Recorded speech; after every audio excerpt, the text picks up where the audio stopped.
All right, how about Oklahoma? They're in the top 15 of the transfer portal rankings, so not one of these top 5 classes that we've discussed, but they seem to be pushing all their chips into the center of the table by way of bringing in a high-profile quarterback in John Mateer and his offensive coordinator in Ben Arbuckle. But everybody keeps looking at that schedule, and that's what makes you nervous. These are some of their notable additions as we look through what Oklahoma has added in the offseason, but really none bigger than, again, John Mateer and his offensive coordinator. So why are we considering this a team that it could be a failure if they don't make the playoffs, Smoke? Well, there's a few things that happened. Jim Nagy got hired as general manager. That's a big change. That's taking all the pressure off of your head coach and saying, well, you know what? You take care of all the players that come in. You got the NFL experience. You've done a great job with the Senior Bowl. That's on you. That's a pressure tank. Second, you bring Ben Is it Arbuckle. pressure on him to do it, though, this offseason? Absolutely. Okay. You don't get – I thought that was like a future move, but you're saying right now. Okay. The way that we used to look at everything of give me a couple of years was the old school way of high school recruiting and not paying for play. When I am paying you to do a job, I'm not asking you to do the job tomorrow. I'm asking you to do the job today. So you got Jim Nagy there for a reason. You were close last year on the defensive side. You just needed some offensive pieces, especially the quarterback. So he went out and got you the best quarterback with his offensive coordinator to come over. Continuity's there. The offensive line play was up and down due to injury. They finally figured that out. They got some pieces in the running back room and the receivers. And then your head coach is one of the better defensive coordinators in the world, especially in college football, says, you know what? I'm not going to be the head coach anymore. I'm going to be the defensive coordinator. So not only are we asking you to score a ton of points, we're also asking you to defend the ball at a high clip. So the pressure is on everybody there, from the general manager to the head coach to the defensive coordinator, which is the head coach, and the offensive coordinator and your quarterback that we brought over to say this is it. We're not bringing you here to go back to 7 wins. We're bringing you over here because our schedule is tough, and we need toughness to provide wins. Man, it sounds like you just laid out the front office for the L.A. Dodgers and New York Yankees. I mean, those are two franchises that go year to year roster-wide. And you're right. The end game is just win a World Series. And Oklahoma's end game is get to the playoff and maybe win a game or two. The first 3 seasons for Brent, 10 wins in year 2, and then he went 6-7 those other 2 seasons. Quarterback play has been iffy. That's Hugh Freeze's problem now because they have Jackson Darnold. So John Mateer, brought in from Washington State, he has to be a guy. He has to be somebody who can make third down throws, who can score in the red zone and get Oklahoma back to that 9-10 win range and finish out of top 20. But Brent Venables undoubtedly is on one of the SEC's hottest seats heading into fall. Speaking of that quarterback, I want to pop up a tweet here from our friend Ryan Wilson, who does a lot of great draft stuff for CBS. He said, John Mateer is the first quarterback I've watched for the 2026 class, and here's my early comp for him. Baker Mayfield, Gardner Minshew, and Uncle Rico, and not necessarily in that order. This is the great quote here is, sweet mercy, that was a wild ride. Brad, I know that he's looking at this through an NFL angle, and so that's something that we're going to discuss here with draft-eligible quarterbacks because everyone is hitting us with our way too early 26 mock drafts, but we're just focusing on the quarterbacks, and so this is Brad's top 10 2026 quarterbacks. So we've got John Mateer at number 5 on the list, Garrett Nussmeier taking the top spot. Most mocks you'll see have Arch Manning at the top. Brad has him here at number 2. I want to get a reaction, though, first, before we dig into some of these quarterbacks about the thought process and looking at John Mateer on tape. Brad, what do you think of the comps that our friend Ryan had? Yeah, if he's getting Baker Mayfield comps, then that means John Mateer is going to plant the flag in Tuscaloosa after OU beats Alabama this fall. I mean, that would be great for the program, right? I don't know if John Mateer has that kind of swag, maybe ego. We know Baker Mayfield had kind of some of that Johnny Manziel in him, but I mean, that's a pretty good comp. I think athletically, John Mateer is a better athlete than Baker Mayfield. It's just he doesn't quite have the Hollywood persona that, the Buccaneers quarterback does. But yeah, he's not a top 3 quarterback in 2026 for me, but if he has a good year at OU and maybe leads Oklahoma to 9 or 10 wins, he can certainly push into that, mid 15, late 20s range. Yeah, he's not a top 3 quarterback yet. Right. Yet, because we still have a long way to go in this whole entire evaluation process. and winning at a high level says a lot. I get the Baker Mayfield comparison just because of the way that they play and the way that they throw the football. Like, they just torque it and get it out, whip it, understanding where to go with the football. The Gardner Minshew one, maybe just being a gamer. Because if you know Gardner and study his game, there's weeks that he might look like the best quarterback on this planet Earth. But there's times you're like, man, put that Minshew back up. I haven't seen that out of John Mateer, but I do see the resemblance of their game, just being gamers and being able just to process it quickly and make fun plays. But Gardner is not as consistent as John is in terms of football play, nor is his quality of player that the way either. You have the Wazoo connection too, so nobody wants to bite on the Uncle Rico comparison, or just we're sticking straight with quarterbacks here. I didn't watch that movie. I don't even know who that is. I'm gonna stay out of it. All right. Well, everybody knows who Arch Manning is, but we talked about him on this show last week because of a report from our Chip Brown from Horns 24/7 saying that it's not a guarantee that he's necessarily going to enter the 2026 draft, which would mess up a lot of these mocks right now. But Brad, I'll go to you. If he doesn't enter the draft and decides to come back for another year of college football, who in this group do you think is most likely to be the number one overall pick?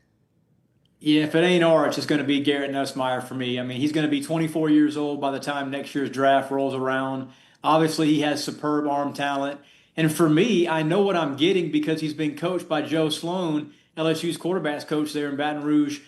And y'all know what he did with Jaden Daniels a couple of years ago. Heisman winner and now the NFL's reigning Offensive Rookie of the Year. That's more than enough for me to feel good about drafting Nussmeier at number one.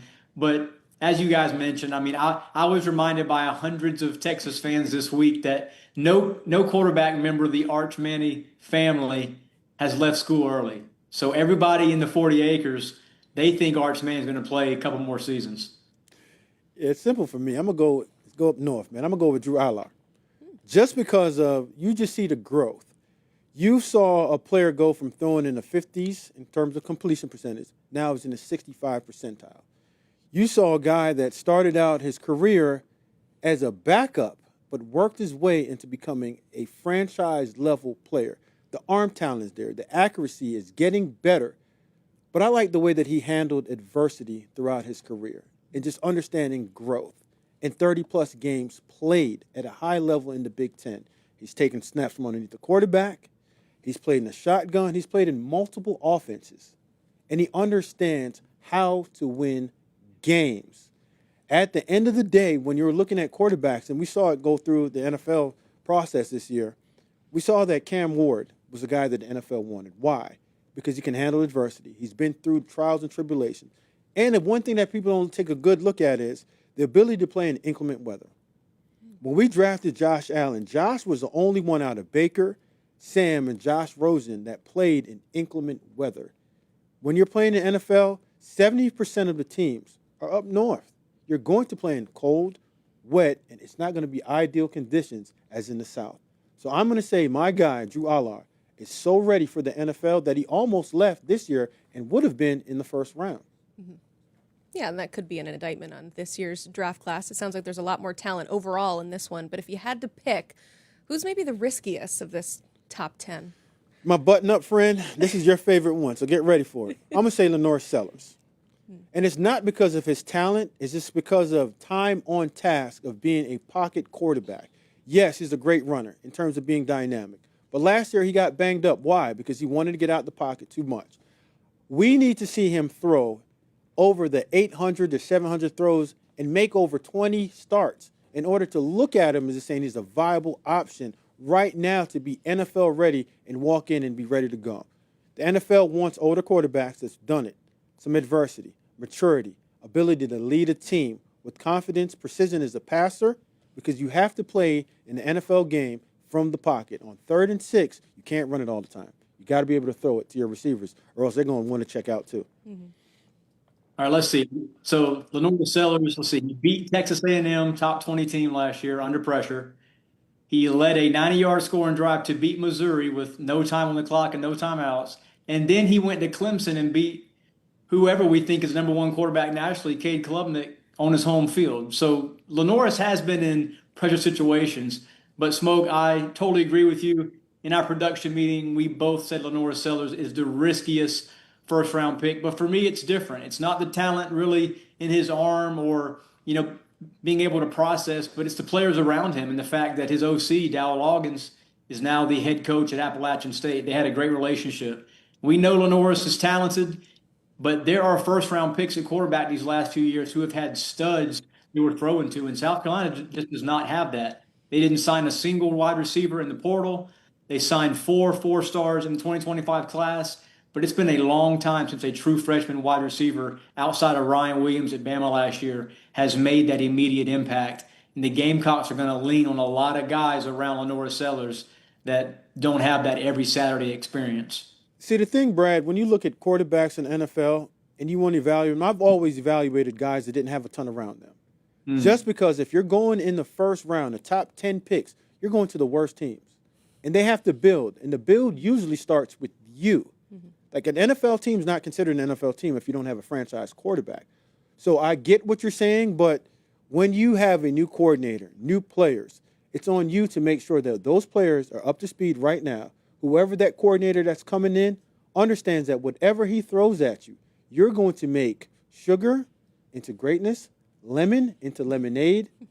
If you have chicken salad, it don't matter what part of the chicken that I give you, you're going to make it taste real good. And that's what you want when you're talking about franchise quarterbacks. And that's why I'm saying he's not quite ready yet. We need to see more games. We need to see him start at least 25 to 30 games. Have more than 265 throwing attempts in college. Because we saw what that happened with Trey Lance.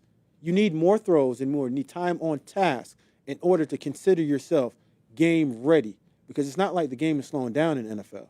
You have 11 guys, 4 guys up front that should be locked up that are hunting you. And their job is to take you down and make sure that you can't play next week, or if you don't ever play again, that's not their problem. Did you intentionally choose the chicken salad metaphor because we're talking about a Gamecock here, or is that just? It might have. That was just lucky that we happened to do It might have that? got tossed somewhere in there. I didn't want to say the particular part of chicken because you guys are all Okay. cock-a-doodle-doo. All right, we're shutting this down real quick. No. Okay, Brad, who's a quarterback who could potentially come out of nowhere that we're not talking about right now, but we will come the 2026 draft? Yeah, Taylen Green at Arkansas. I mean, he's a guy that he was a dual threat superstar last year at Arkansas, but because the Razorbacks didn't have great team success, he was kind of underrated and not really known nationally. He's 6'6", 240. I mean, NFL types are going to love seeing him show up at the Combine. He was a Swiss Army knife of sorts for Bobby Petrino last fall. And truthfully, he is the guy that helped Sam Pittman keep his job in Fayetteville. So I don't think Taylen Green is a day one guy, but don't be surprised if we're talking about him maybe in that early second round range if he has a good senior season. Former Boise State transfer who, unlike a lot of those G5 guys that go from G5 to the big boy football in the SEC, Taylen Green has shown he can play, and I think that's going to continue this season. Yeah, I like the makeup of the quarterback. Just because you see a guy that if he walks through a door, he looks very similar to Nico, 6'6", 240, but he's been through it. He understands what it is to go through it with adversity. And in quarterback play, everything starts with how do you handle the bad? Can you make bad into good? Like the athletic side of it, and I'm telling you, at the end of the year, we might look at it and say, you know what? This might be the Jackson Dart. A team wants to come up and get him because he saved a head coach's job already. When you get into the NFL, you're going to have to save somebody's butt.